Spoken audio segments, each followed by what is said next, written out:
Hey everyone, Doug with Thing Part DNA. Today I've got another Frankensaber to review for you. This was, I think, my fifth Frankensaber, and the last three Frankensabers, I just didn't get around to reviewing them. I was pulling out some stuff and getting ready to sell it, and I realized I hadn't done a review for this yet, so I'm going to do that. Let's take a look at it. This is an Ultrasabers Frankensaber. For those who are not familiar, this is a mix and match lightsaber made by Ultrasabers. They used to sell it as a standalone option, and now they pretty much give it to people who order $1,300 worth of merchandise during their 3 or 4 Frankensaber promotions a year. I had 6 of them, and I'm selling half of them. So this is one that I like. It's not necessarily my favorite, but it's really, really comfortable. Let's talk about numbers first. So length is going to be 13 3/4 inches from emitter to pommel, not including claw. Including the claw, we are exactly 15 inches.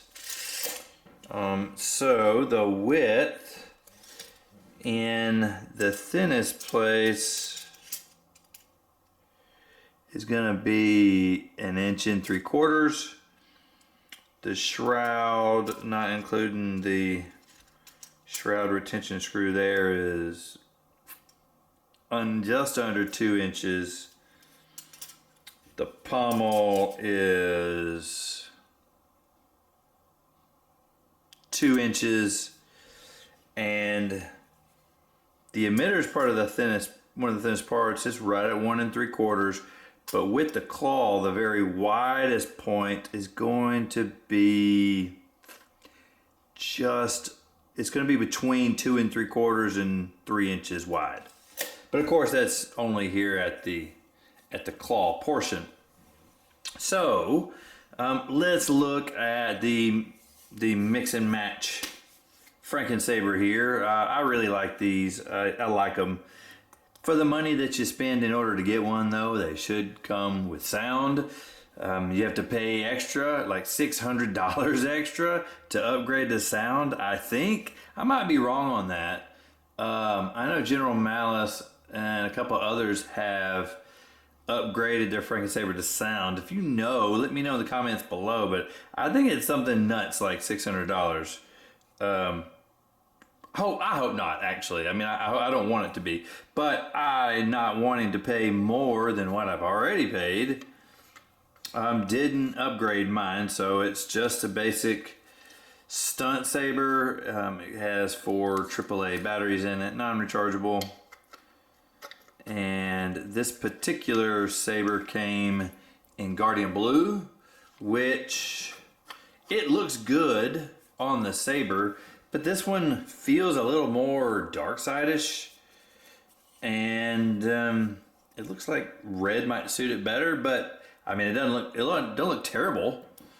I don't mind it.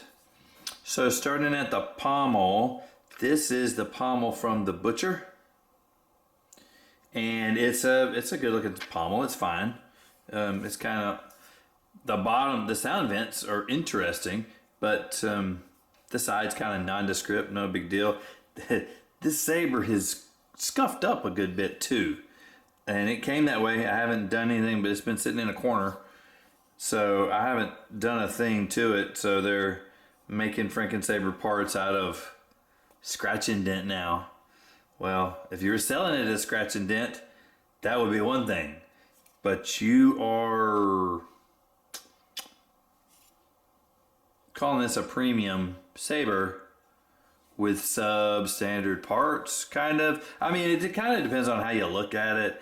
You could look at it as weathered. It's battle damaged. Yeah. You know, I could put a couple more score marks on there, tape a firecracker to it and light it. You know, do a couple of other things, but I mean, all the silver parts on here are scuffed up and beat up pretty good. There's not any good dents, but there's a lot of scuffs. But let's get back to the discussion at hand.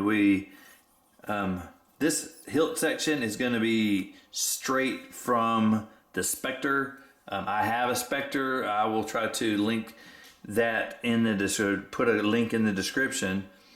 And it's one of my favorite Ultrasabers. I absolutely love my Spectre, and I still like this this portion of it fine. It does have the Shroud from the Spectre. It has the angled activation box or the switch box from the Spectre. There's two choices. There's a rectangular one and the angled one, kind of a coffin shape. Much prefer this one. It looks a lot cooler and it's more comfortable. You don't have those corners. So I like it. Going up here to the emitter, I have no idea what this emitter's to. I don't know if they just turned a piece of aluminum on the lathe and just made a cylinder and rounded it off. I have looked through the entire Ultrasabers website looking for this emitter, and I have not been able to find it. But it could be that this is what one of the emitters looks like before they do something else to it. Completely possible. It just doesn't resemble anything as it is.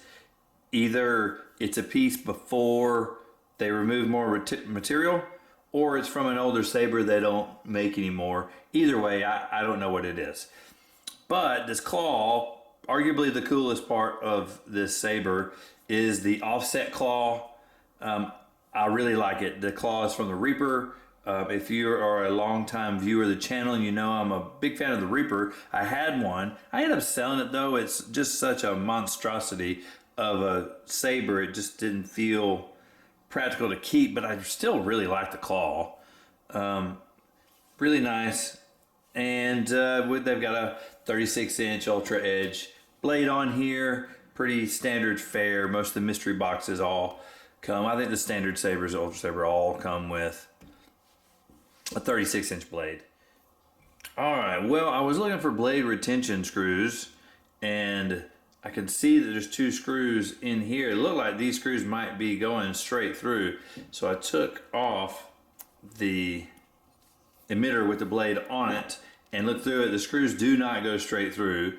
So these two pan head screws here are blade retention screws. So we got dual blade retention screws.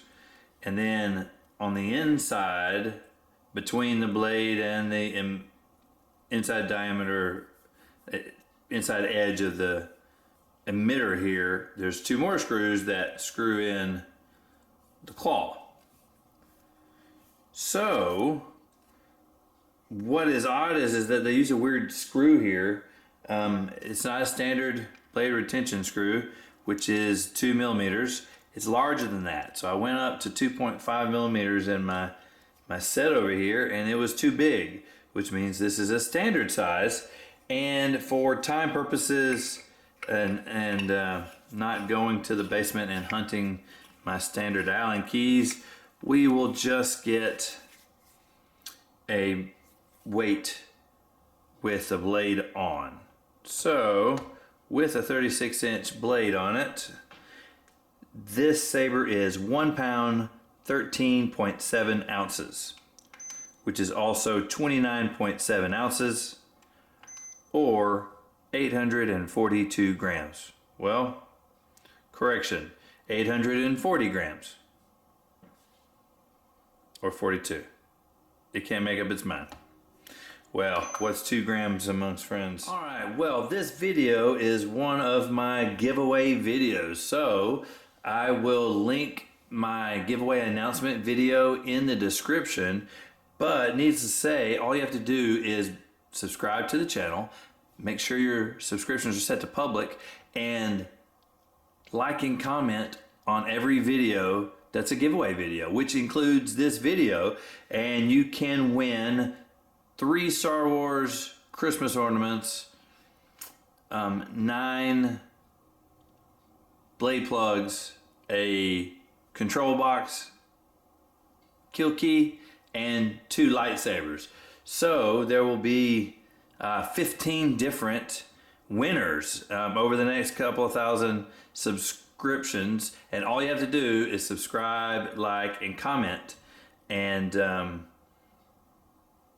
really excited to see who wins. So, what do you think about this Frankensaber? Let me know in the comments below. If you haven't already subscribed, what are you waiting for? Let's subscribe and comment so that you can win some free stuff. That's going to do it for today. Thank you so much for watching.